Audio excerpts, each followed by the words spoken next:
দাপট দেখাবেন না, ক্ষমতা দেখায়েন না।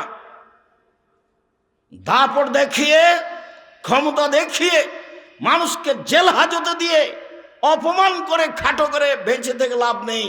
সময় ৪৫ মিনিট। যার যত জুলুম বেশি তার তত সময় কম। ফেরাউনের সময় কয়েক মিনিট। এই যে ডুবলো, এই যে ডুবলো, এই ডুবলো, নাই নাই নাই, ফেরাউন নেই। তারপরে আদ সামুদ হঠাৎ করে নেই না, কই আদ নেই, সামুদ নেই, খালি ইতিহাস আছে, শুধু ইতিহাস আছে, দেখতে দেখতে নেই।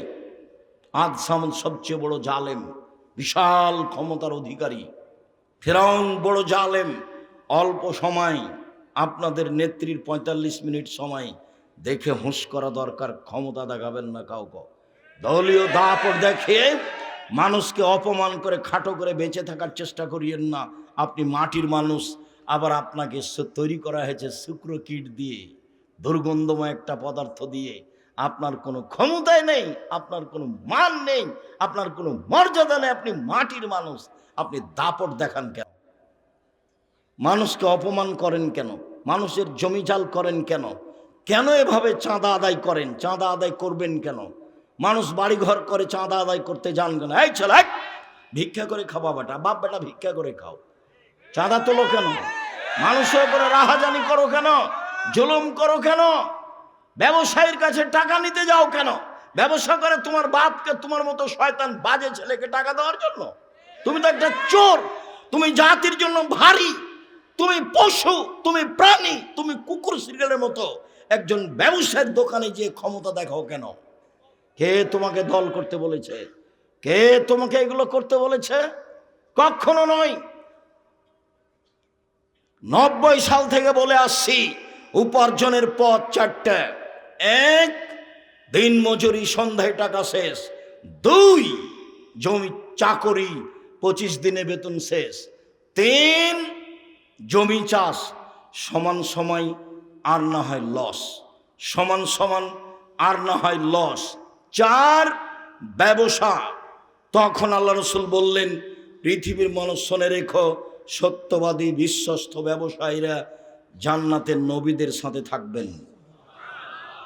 নবীদের সাথে সহজেই থাকা যায় না। একজন সাহাবী রাতে রাসূলের কাছে অজুর পানি নিয়ে গেছেন আর মেসক। আল্লাহ রাসূল খুশি হয়ে গেছেন। খুশি হয়ে গিয়ে বলছেন, সালমা শেতা, তুমি কিছু চাও? যা চাও চাও। খুব খুশি আল্লাহ রাসূল। তখন সাহাবী বলছেন, আসআলুকা মুরাফাকাতাকা ফিল জান্নাহ, আপনার সাথে জান্নাতে থাকতে চাই। তখন আল্লাহ রসুল বলছেন, আওয়া গায়রা জালেক, না না না না না না, এটা নয়, এটা নয়, অন্য কিছু চাও, অন্য কিছু চাও। তখন সাহাবী বলছেন, হুয়া দাকা, ওটাই চাই, আপনার সাথে জান্নাতে থাকতে চাই। তখন আল্লাহ রসুল বলছেন, শুনুন, আইন্নি বেকাসরাতি সুজুদ আলা নাফসিক, বেশি বেশি রাতে সালাত আদায় করে আমাকে সাহায্য করো, আমি কাউকে সাথে জান্নাতে নিয়ে থাকতে পারবো না। আমাকে সাহায্য করো, কি? তাহাজ্জুদ পড়ো, তাহলে আমি চেষ্টা করব তোমাকে সাথে নিয়ে থাকার। তাহাজ্জুদ ছাড়া মুখের ওপরে একজন খাদেম রাসূলের সাথে থাকতে চাইলেন, আল্লাহ রাসূল তা গ্রহণ করলেন না, না করে দিলেন। আর সত্যবাদী ব্যবসায়ী নবীগণের সাথে থাকবেন জান্নাতে, এই কথা মুহাম্মদ সাল্লাল্লাহু আলাইহি সাল্লাম বলেন। শুধু তিনি বলেননি মুহাম্মাদের সাথে থাকবেন, তিনি বলেছেন সত্যবাদী বিশ্বস্ত ব্যবসায়ী ইব্রাহিম আলাইহিস সালামের সাথে থাকবেন, নূহ আলাইহিস সালামের সাথে থাকবেন, ঈসা মুসার সাথে থাকবেন, সকল নবীদের সাথে থাকবেন। সত্যবাদী সমাজে যারা, তাদের সাথে থাকবেন। শহীদ সমাজে যারা, তাদের সাথে থাকবেন। ব্যবসা কি জিনিস? জুয়ার চুরি করো কেন? চাঁদা উঠাও কেন? যারা আমার সামনে আছো, অনলাইনে পৃথিবীর যেখানে যারা আছে, এই বক্তব্য যেখানে যখন যে শুনবে, সকল দিনী ভাই বোনকে বলছি, জুয়ার চুরি থেকে বেঁচে থাকো, জুলুম থেকে বেঁচে থাকো, চাঁদাবাজি থেকে বেঁচে থাকো, ভিক্ষা করে খাও। মানুষকে দাপট দেখিয়ে চাঁদা উঠাও কেন? কেন উঠাবা? ব্যবসায়ীর রাস্তা ঘুরতে হবে কেন তোমাকে? বৃত্তশালীর বাড়িতে গিয়ে তোমাকে আক্রমণ করতে হবে কেন? তুমি হায়া না, তুমি কুকুর, তুমি শৃগাল, তুমি বাঘ ভাল্লুক, তুমি পশু প্রাণী। ভিক্ষা করে খাও বেটা, ভিক্ষা করে খাও উপার্জনের শেষ পথ। এক, দিন মজুরি, দুই, চাকরি, তিন, জমি চাষ, চার, ব্যবসা, পাঁচ, ভিক্ষা। ভিক্ষা করে খাও, শেষ পথ। চাঁদা উঠাও কেন? চাঁদাবাজি করো কেন? কাজ পাও না? ভিক্ষা করো। ট্রেন স্টেশন আছে, বাস টার্মিনাল আছে, ও তো এতে চলে যাও, কমলাপুরে চলে যাবা সকালে, সারাদিন বাপ বেটা ভিক্ষা চাইবে, এইভাবে মানুষে দিবে কেন? তুমি জুলুম করো মানুষের উপরে। কি বুঝাতে চাও তুমি যে ওরা খেয়েছে 15 বছর, আমরা খাবো না? এ তোমার কোন স্বভাব? বেয়াদব, ফজলামি করো। মানুষের টাকা এভাবে জোর করে জুলুম করে খাবা? তুমি জাতির জন্য বোঝা। তোমার বাপের তোমাকে মানুষ করাই ভুল হয়েছে। তোমার বাপের তোমাকে এইভাবে বড় করাই ভুল হয়েছে, তোমার বাপই দোষী। তোমার বাপ তো তোমাকে কিছু শিখাতে পারেনি। বাপ বেটা পশু প্রাণীর মতো হয়ে গেছে। নইলে এমন হলো কেন? বুঝেও বুঝে না ওরা, অন্তর আছে বুঝে না, দেখেও দেখে না ওরা, চক্ষু আছে দেখে না, শোনেও শোনে না ওরা, কান আছে শোনে না। উলায়েকা কালা আনাম, তারা পশু প্রাণীর মতো, তারা গরু ছাগলের মতো, তারা কুকুর শ্রীর মতো, বালু মাজাল বরং তার চেয়ে খারাপ। শোনন সম্মানিত দিনী ভাই বোন, রাসূল সাল্লাল্লাহু আলাইহি ওয়াসাল্লাম বলেন, মান ওয়ালাদালাহু ওয়ালাদুন ফাল ইহসান ইসমাহু, ছেলে মেয়ে লালন পালন করতে হবে আদর্শ পরিবার। ছেলে জন্ম নিলে একটা সুন্দর নাম রাখতে হবে, এটা বাপের জিম্মেদারি। নামটাই খারাপ, নাম এত বড় কেন? 14 লাইনে কেন? পীর নাকি? একবারে বলতে বলতে বলছে গাউসে আজম, তার বলছে অমুক বড় পীর। এ কি? ওই পীরও জানে না ঘটনা কি। যেই পীরের সাথে লম্বা নাম লাগানো আছে, ও পীরও জানে না ঘটনা কি। সব শয়তানি। তো তোমার বাপ তোমার নামটা কি রাখতে হবে এটাই তো তোমার বাপ জানে না, তোমার মাও জানে না। দুইজনের জীবনই গরু ছাগলের মতো।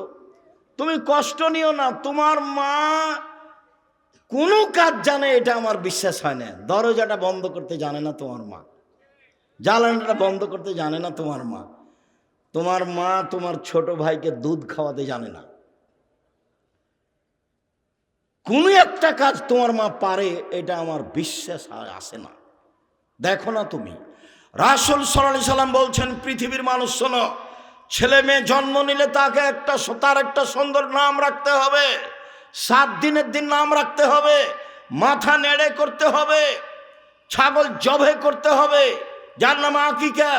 আকিকার সাথে কুরবানির কোনো সম্পর্ক নেই। আকিকার সাথে কুরবানির কোনো সম্পর্ক নেই। আকিকা প্রয়োজনে ভিক্ষা করে দিতে হবে, আকিকা দিতেই হবে। ওর এটা বাপের জিম্মেদারি। ছেলে হলে 2টা, মেয়ে হলে একটা। 7 দিনের দিনই দিতে হবে। 14 দিনে আকিকা চলে না, 21 দিনে আকিকা চলে না, জীবনে একদিন আকিকা চলে না। 7 দিনের আগে বাচ্চা মারা গেলে আকিকা চলে না। ভুল হিসাব। গরু দিয়ে আকিকা চলে না, উট দিয়ে আকিকা চলে না। 7 দিনের দিন পশু জবাই করতে হবে, মাথা নেড়ে করতে হবে, নাম রাখতে হবে, চুল সমপরিমাণ রূপা তার মূল্য দান করতে হবে। 4টা কাজ সেদিন বাপের জিম্মেদারি। কুরবানির সাথে আকিকার কোনো সম্পর্ক নেই। কুরবানি মানে দামি পশু, কুরবানি মানে দাঁত ঠিক, কুরবানি মানে কান ঠিক, কুরবানি মানে লেজ ঠিক, কুরবানি মানে চোখ ঠিক, কুরবানি মানে পা ঠিক, কুরবানি মানে তরুতাজা, কুরবানি মানে ঝকঝকে, কুরবানি মানে 7 ভাগে 9, একাই। টাকা আছে গরু দিয়ে দিবেন, আরও টাকা বেশি আছে রাজস্থান থেকে উট নিয়ে আসবেন, ষাঁড় দিবেন, না হলে খাসি দিবেন, না হলে ছাগি দিবেন, না হলে ভেড়া দিবেন। কে আপনাকে ভাগে কুরবানি দিতে বললো? খালি দাপট দেখালি হবে? বক্তব্য একবারে মেম্বারে উঠে বলছে, কে বলছে চলবে না 7 ভাগে কুরবানি? এমন ফাটাইছে। 7 জন আর 7 পরিবারে এক নয়। মাওলানা আব্দুল্লাহিল কাফি আল কুরাইশি অনুমান আজ থেকে 70 বছর আগে বই লিখেছেন, ফতোয়া মাসাইল বইয়ে। মাওলানা আব্দুল্লাহিল কাফি আল কুরাইশি রাহিমাহুল্লাহ আজ থেকে না 70 বছর আগে অনুমান বইয়ে লিখেছেন একটি গরুতে 7টি পরিবার অংশগ্রহণ করবে, এরকম কোনো হাদিস আমি আব্দুল্লাহিল কাফেল কোরাইশি জানি না। আর আমি আব্দুর রাজ্জাক বিন ইউসুফ সাধারণ খাদেম, আমি 97 সাল থেকে শরীয়ত তদন্ত করি, ফতোয়া লিখি। 16 সাল থেকে আমি ফতোয়া বোর্ড পরিচালনা করি।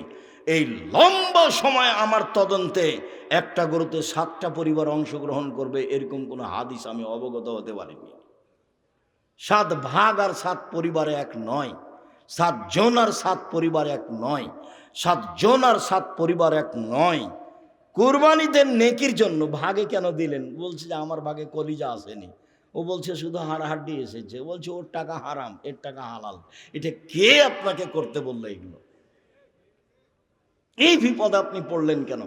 সম্মানিত দিনী ভাই বোন, 7ম দিনের নাম রাখতে হবে। রাসূল সাল্লাল্লাহু আলাইহি ওয়াসাল্লাম বলছেন ওয়াদাবাহুতাকে শিষ্টাচার শেখাতে হবে। যত হাদিস আসবে কয়েকটা পেশ করছি ধারাবাহিকভাবে, সবটাতেই বিদ্যার পরে শিষ্টাচার, বিদ্যার পরে শিষ্টাচার, বিদ্যার পরে শিষ্টাচার। ছেলে মেয়েকে শিষ্টাচার শেখাতে হবে। দোকানে এখন দাঁড়িয়ে আছে, আমি কথা বলছি, এটা শিষ্টাচার? এখন আপনার ছেলে দোকানে জিনিস কিনছে, জিনিস আজকে কিনতে হবে? জিলাপি আজকে কিনতে হবে? তুমি বোকা ছেলে, আজকে তুমি বাজার দোকান নিয়ে এসছো কেন? কালকে নিয়ে আসিও। আজকে তোমাকে ব্যবসা করতে হবে, কে বললো? আজকে তোমাকে ব্যবসা করতে হবে। আর আপনি কি করে ওখানে গিয়ে দাঁড়িয়ে থাকেন? আপনার একটু শরম হয় না, ইতস্তবোধ হয় না, হায়াবোধ হয় না, লজ্জাবোধ হয় না? আমি তো আপনার জন্য এসেছি, সেই চট্টগ্রাম থেকে আসছে আপনার সামনে কথা বলবো, সেই জন্য। আপনি কেন ওখানে দাঁড়িয়ে আছেন? শিষ্টাচার কাকে বলে? এই ছেলে, তোমার বোনের এখন নখটা বড় আছে, এটা শিষ্টাচার? নখে নেইল পালিশ আছে। ইহুদি খ্রিস্টানদের পতিতালয়ের মেয়েদের বৈশিষ্ট্য হচ্ছে নখে নেইল পালিশ দেওয়া। ইহুদি খ্রিস্টানদের পতিতালয়ের মেয়েদের বৈশিষ্ট্য হচ্ছে নখে নেইল পালিশ দেওয়া। ইহুদি খ্রিস্টানদের পতিতালয়ের মেয়েদের বৈশিষ্ট্য হচ্ছে নখে নেইল পালিশ দেওয়া। বলো এটা কোন শিষ্টাচার? ভুরু তুলে চিকন করা, এটা একটা অভিশাপ। রাসূল বলছেন যে ভুরু তুলে চিকন করে তার উপরে অভিশাপ, তার উপরে অভিশাপ, তার উপরে অভিশাপ। যে দাঁত ছেলে চিকন করে তার উপরে অভিশাপ, তার উপরে অভিশাপ, তার উপরে অভিশাপ। রাসূল সাল্লাল্লাহু আলাইহি ওয়াসাল্লাম বলেন 3 শ্রেণীর মানুষ জান্নাতে যাবে না। তার 1 শ্রেণীর মানুষ হচ্ছে রাজলাতু মিনান নিসায়ে, পুরুষের বেশধারী নারী, যারা পুরুষের জুতা স্যান্ডেল পরে, যারা পুরুষের শার্ট প্যান্ট পরে, যারা পুরুষের পোশাক পরে, তাদের উপরে অভিশাপ, তাদের উপরে অভিশাপ, তাদের উপর অভিশাপ। আপনি ছেলে মেয়েকে কি শিখালেন? কি শিষ্টাচার শিখালেন? শুনুন, নবী রাসূলের বৈশিষ্ট্য 10টি, সব নবীর বৈশিষ্ট্য 10টি, সব নবীর খাসলাত, অভ্যাস, শিষ্টাচার 10টি। 1, কাসুসারে মোচ কেটে ফেলা। মোচ ব্লেড দিয়ে চাঁচা যাবে না, মোচ কেটে ফেলতে হবে। 2, এফাউল লোহা, দাড়ি বড় করতে হবে। দাড়ি ছোট করা কাবিরা গুনাহ, চেঁচে ফেলা কাবিরা গুনাহ। দাড়ি চেঁচে ফেললে চোখের পাওয়ার কমে যাবে, দাড়ি চেঁচে ফেললে স্ত্রী মিলনের ক্ষমতা কমে যাবে, দাড়ি চেঁচে ফেললে মহিলার সাদৃশ্য হবে, তখন তার উপরে অভিশাপ হবে। 3, কাসুল আজফারে, নখ কেটে ফেলতে হবে। 4, হালাকুল আনাতে, নাতফুলে বেতে, বগলের লুম উঠিয়ে ফেলতে হবে। নারী পুরুষ একই হুকুম। 5, নিচের লুম পরিষ্কার করতে হবে, ঊর্ধ্বে টাইম 40 দিন। পুরুষ নারী একই হুকুম, যার যেটা সহজ সম্ভব। আপনি ছেলে মেয়েকে কিভাবে মানুষ করছেন? আবু মুসা আশআরী রাদিয়াল্লাহু তাআলা আনহু বলেন, রাসূল সাল্লাল্লাহু আলাইহি সাল্লাম বলেছেন, মান কানাত লাহু ওয়ালিদা ফাআল্লামা ফাসানা তালিমাহা ওয়া আদাবাহা ফাসানা তাদিবাহা ফালা আজরুন। কেউ যদি কাজের মেয়েকে বিদ্যা শিখিয়ে দেয়, শিষ্টাচার শিখিয়ে দেয়, কাজের মেয়েকে বিদ্যা শিখিয়ে দেয়, শিষ্টাচার শিখিয়ে দেয়, তারপরে তার বিবাহ শাদী দিয়ে দেয়, তাহলে সে ডবল নেকি পাবে কাজের মেয়েকে। তাহলে নিজের মেয়ে তো আছেই, বিদ্যা শিখিয়ে দিল, শিষ্টাচার শিখিয়ে দিল।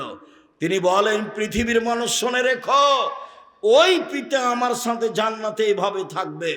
পৃথিবীর মানুষ শুনে রেখো, ওই পিতা জান্নাতে আমার সাথে এইভাবে থাকবে।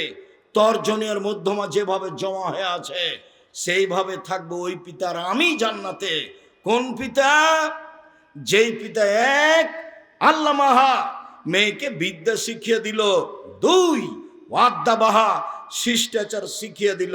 3 জাওয়াজাহুন্না বিবাহ শাদী দিয়ে দিল। 4 আহসানা ইলাইহিন্না মেয়ের সাথে সদাচরণ করলো। সেই পিতা আর আমি জান্নাতে এইভাবে থাকবো।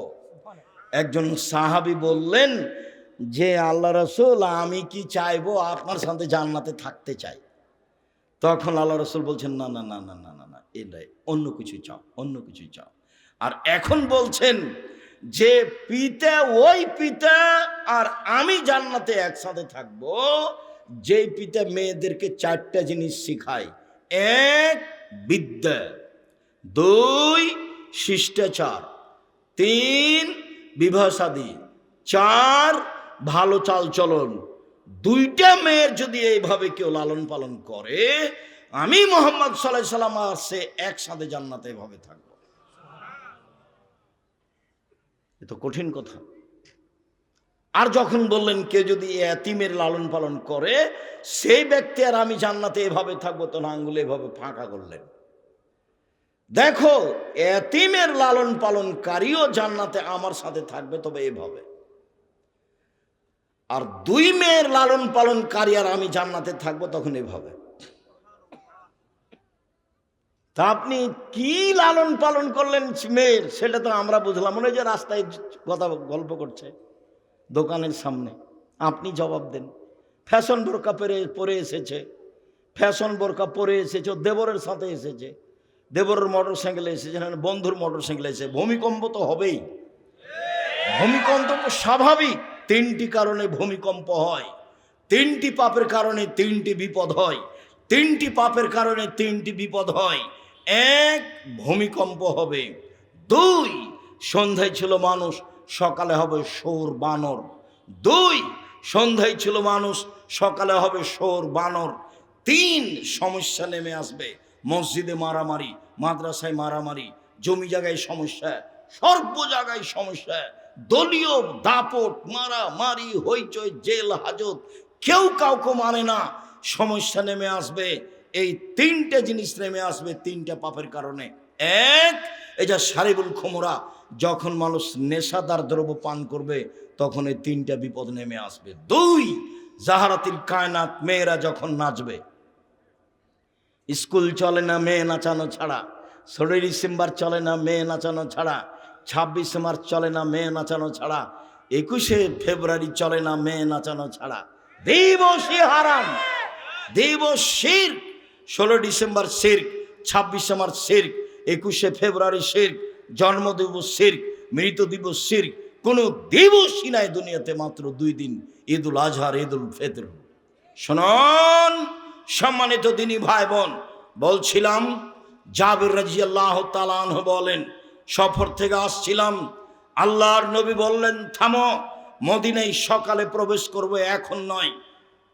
তখন জাবির বললেন, আল্লাহর নবী, আমি নতুন বিবাহ করেছি, আমাকে বাড়ি যেতে অনুমতি দেওয়া হোক। আল্লাহ রাসূল বললেন, তুমি নতুন বিবাহ করেছো, কুমারী মেয়ে বিবাহ করেছো না তালাক প্রাপ্ত মেয়ে বিবাহ করেছো? আমি কুমারী মেয়ে বিবাহ করিনি, তালাক প্রাপ্ত মেয়ে বিবাহ করেছি। আল্লাহর নবী, আমি বেশি বয়সের মেয়ে বিবাহ করেছি 4টা কারণে। আমার আব্বা উহুদের যুদ্ধে শহীদ হয়েছেন, 9 জন মেয়ে রেখে। আমার 9 জন বোন আছে। আল্লাহর নবী, আমার আব্বা উহুদের যুদ্ধে শহীদ হয়েছেন, 9 জন মেয়ে রেখে। আমার 9 জন বোন রয়েছে। আকরাহনা তাযাওয়াজা মিসলাহুন্না, তাদের সমবয়সের মেয়েকে বিবাহ করা আমি পছন্দ করিনি 4টা কারণে। তাদের সমবয়সের মেয়েকে আমি বিবাহ করা পছন্দ করিনি 4টা কারণে। 1 লিতুআল্লিমাহুন্না, আমার স্ত্রী যেন আমার বোনদেরকে বিদ্যা শিখাতে পারে। 1 আমার স্ত্রী যেন আমার বোনদেরকে বিদ্যা শিখাতে পারে। 2 বলে তুআদ্দিবাহুন্না, আমার স্ত্রী যেন আমার বোনদেরকে শিষ্টাচার শিখাতে পারে। কম বয়সের মেয়ে হলে শিষ্টাচার শিখাতে পারতো না, আমি বেশি বয়সের মেয়ে বিবাহ করেছি যাতে করে আমার বোনদেরকে শিষ্টাচার শিখাতে পারে। 3 ওরে তুরাজ্জালাহুন্না, যাতে করে আমার স্ত্রী আমার বোনদেরকে পরিপাটি করে সাজগোজ করে রাখতে পারে। 4 বলে তাকুমা আলাইহিন্না, যাতে করে আমার স্ত্রী আমার বোনদেরকে পাহারা দিতে পারে। মা মানে 1 বিদ্যা শিখাবে, 2 শিষ্টাচার শিখাবে, 3 পরিপাটি করে রাখবে, 4 পাহারা দিবে। মেয়ে তো এখন ঘুরে বেড়াচ্ছে ফ্যাশন বোরকা পরে, মা কি পাহারা দেয়? ও মা, ওর বাপে বিবাহ দিয়েছে তাই স্বামীর কাছে গেছে তাই বাচ্চা হয়েছে সেই জন্য মা। কে বলেছে ও মা? মা তো পাহারাদার, মা তো হলো পাহারাদার। আমি কম দুঃখে বলিনি ওকে খালা বলো, মা বলিও না। ও মায়ের যোগ্যতা রাখে না, ও মা তো অবশ্যই মা তো 100 এখান থেকে তো ফিরে আসার কোনো পথ নাই, নিরুপায় হয়ে বলেছে যে তুমি একে মা বলিও না, খালা বলো। কেন? দায়িত্ব পালন করেনি। তুমি তোমার আব্বাকে চাচা বলো, তোমার আব্বা দায়িত্ব পালন করেনি। সম্মানিত দিনী ভাই বোন, রাসূল সাল্লাল্লাহু আলাইহি ওয়াসাল্লাম বলেন, মাসালু জালিসি সালেসায়ে কা সাহেবিল মিসকা হামিলিল কিরে। পৃথিবীর মানুষ শুনে রেখো, ভালো সঙ্গীর উদাহরণ আর মন্দ সঙ্গীর উদাহরণ। পৃথিবীর মানুষ শুনে রেখো, ভালো সঙ্গীর উদাহরণ আর মন্দ সঙ্গীর উদাহরণ কামারের মতো আর আতরওয়ালার মতো।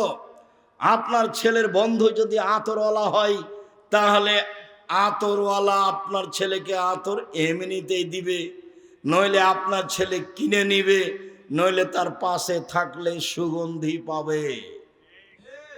তার মানে আপনার ছেলের বন্ধু যদি ভালো হয়, ছেলে ভালো হবে। আপনার মেয়ের বান্ধবী যদি ভালো হয়, আপনার মেয়ে ভালো হবে। আপনার ছেলের হাতের মোবাইলটা যদি ভালো হয়, তাহলে আপনার ছেলে ভালো হবে।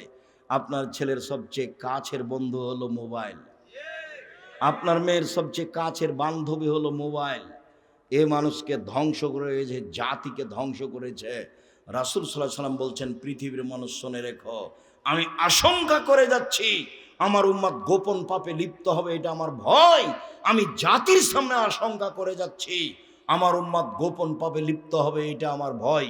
যেটা দিন রাত মানুষ গোপন পাপে লিপ্ত, ওই ঘরে তুমি দেখো ল্যাংটা মেয়ে মোবাইলে, ওই ঘরে তোমার বোন দেখে ল্যাংটা মেয়ে মোবাইলে, ওই ঘরে তোমার মা দেখে, ওই ঘরে তোমার বাপ দেখে, পুরো বাড়িটা জেনাই সয়লাব, জেনার বন্যা। রাসূল সাল্লাল্লাহু আলাইহি ওয়াসাল্লাম বলছেন, আইনানে তাজনিনা জিনাহুম নাজর, 2 চোখের জেনা হচ্ছে চোখ দিয়ে দেখা, ওলো জেনানে জেনা হল ইস্তেমাও, 2 কানের জেনা হচ্ছে কান দিয়ে শোনা, অলিয়াত জেনা হাল বাদশ, হাতের জেনা হচ্ছে হাত দিয়ে ধরা, আর রিজল জেনা হাল মাসি, পায়ের জেনা হচ্ছে পা দিয়ে চলা। জেনাল কালব তাতামান্না তাশতাহি, অন্তরের জেনা হচ্ছে পরিকল্পনা করা। জেলার নেশালা নুতক, জিহ্বার জেনা হচ্ছে কথা বলা।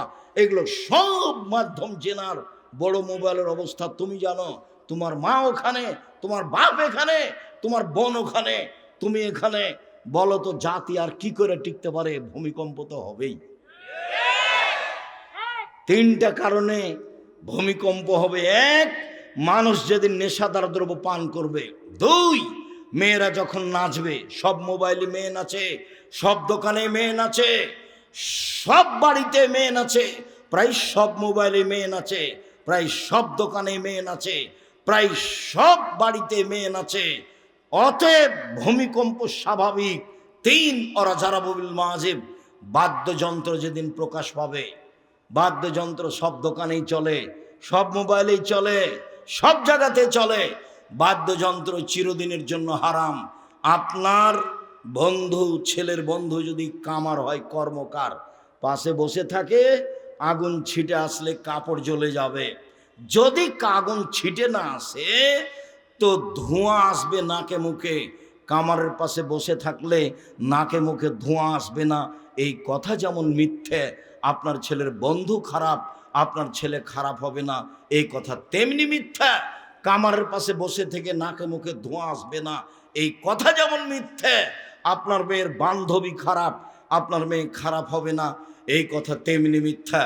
সম্মানিত দিনী ভাই বোন, পরিবারকে বাঁচাতে হলে আপনাকে শক্ত হতে হবে যে কোনো মূল্যে। রাসূল সাল্লাল্লাহু আলাইহি ওয়াসাল্লাম পরিবারের উপরে খুব শক্ত হওয়ার জন্য জোরালোভাবে আদেশ করেছেন, পরিবারকে ভালো মানের শিক্ষা দেওয়ার জন্য আদেশ করেছেন। আপনি আপনার পয়সা খরচ করবেন ছেলে মেয়ের পিছনে। জাতিকে বাঁচাতে হলে ছেলে মেয়েকে মানুষের মতো মানুষ করতে হবে জাতির কল্যাণে। সম্মানিত দিনী ভাই বোন, জায়গার তুলনায় উপস্থিতি অনেক বেশি হওয়ার কারণে আপনারা পরিবেশ পরিস্থিতি কন্ট্রোল করতে পারছেন না, এরপরে দীর্ঘ সময় ধরে বসে আছেন। আমি আপনাদের শুকরিয়া আদায় করি, জাযাকুমুল্লাহ খায়ের। আমি মুখে জাতির কল্যাণ চেয়েছি, মিডিয়ায় চেয়েছি, কলমে চেয়েছি। আব্দুল্লাহর বই আছে, আজকে মনে হয় কি বইয়ের নাম, আল্লাহর পথে যাত্রা। দেখো খোঁজ আছে, আল্লাহর পথে যাত্রা। আর আরও যেগুলো আছে, আমি যেগুলো বক্তব্য দিচ্ছিলাম, উপদেশ বইয়ে আছে, নামাজের উপর বই আছে, আর ওই আলিতে সম্পত্রিকা আমার পক্ষ থেকে একটা ফ্রি আছে, আমি কিনেছি তোমাকে ফ্রি দেওয়ার জন্য। একটা কিনলে একটা ফ্রি পাওয়া যায়। আর যেসব বই পুস্তক আছে সব কিছু বই পুস্তক সংগ্রহ করেন। আর জামিয়া সালাফে ভর্তির তারিখ হচ্ছে 1 জানুয়ারি। জাতির জন্য আমি কলমে মিডিয়ায় শিক্ষা মানে খিদমত করতে চাই। অতএব সকল দিনই ভাই বোনকে আজকের আলোচনা মেনে চলার জন্য আব্দুল্লাহ যে পরামর্শ দিয়েছে, আব্দুর রহিম যে পরামর্শ দিয়েছে, সেগুলি মেনে চলার জন্য আন্তরিকভাবে অনুরোধ জানাচ্ছি। পরিবারের উপরে শক্ত কঠোর হওয়ার জন্য আন্তরিকভাবে অনুরোধ জানাচ্ছি। এই পর্যন্ত বলে কয়েকটা জিজ্ঞাসার উত্তরে চলে গেলাম। ওয়াজের কমিটি ওয়াজের মাঠের পাশে দোকান বসার ব্যবস্থা করে দিলে দোকান তো বসবেই, ঠিকই বলেছ। এটা যেন না হয় তার ব্যবস্থা করতে হবে। রূপগঞ্জ নারায়ণগঞ্জ জামিয়া সালাফের ভর্তি কবে? 1 জানুয়ারি। ডিসেম্বরের 1 তারিখ থেকে ফর্ম বিতরণ চলছে। ভর্তির তারিখ 1 জানুয়ারি। দেশের সবচেয়ে বড় প্রতিষ্ঠান, শিরক মুক্ত প্রতিষ্ঠান, বিদাত মুক্ত প্রতিষ্ঠান, দলমুক্ত প্রতিষ্ঠান, সংগঠন মুক্ত প্রতিষ্ঠান, দেশের সর্ববৃহৎ প্রতিষ্ঠান, বিশাল প্রতিষ্ঠান, দলমুক্ত, সংগঠন মুক্ত, শিরক মুক্ত, বিদাত মুক্ত, হিংসা মুক্ত। নির্বাচনে শুকরিয়া, জাযাকুমুল্লাহ খায়ের।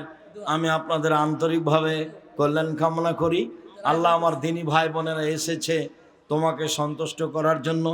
মানুষের কিছু ভুল ভ্রান্তি থাকতে পারে, তুমি সর্বশক্তিমান, তুমি তাদের মাফ করো, তুমি তাদের ক্ষমা করো। আমাদের যারা মারা গেছে তুমি তাদের কবরের শাস্তি মাফ করো। আমরা যারা অসুস্থ তুমি তাদের আরোগ্য দান করো। আমরা যারা বেঁচে আছি তুমি তাদেরকে তোমার রাসূলের পদ্ধতি অনুযায়ী চলার তৌফিক দান করো। আমাদের ছেলে মেয়েকে মানুষের মতো মানুষ করে গড়ে তোলার সুযোগ করে দাও। তোমার দরবারে এই জোরালো দাবি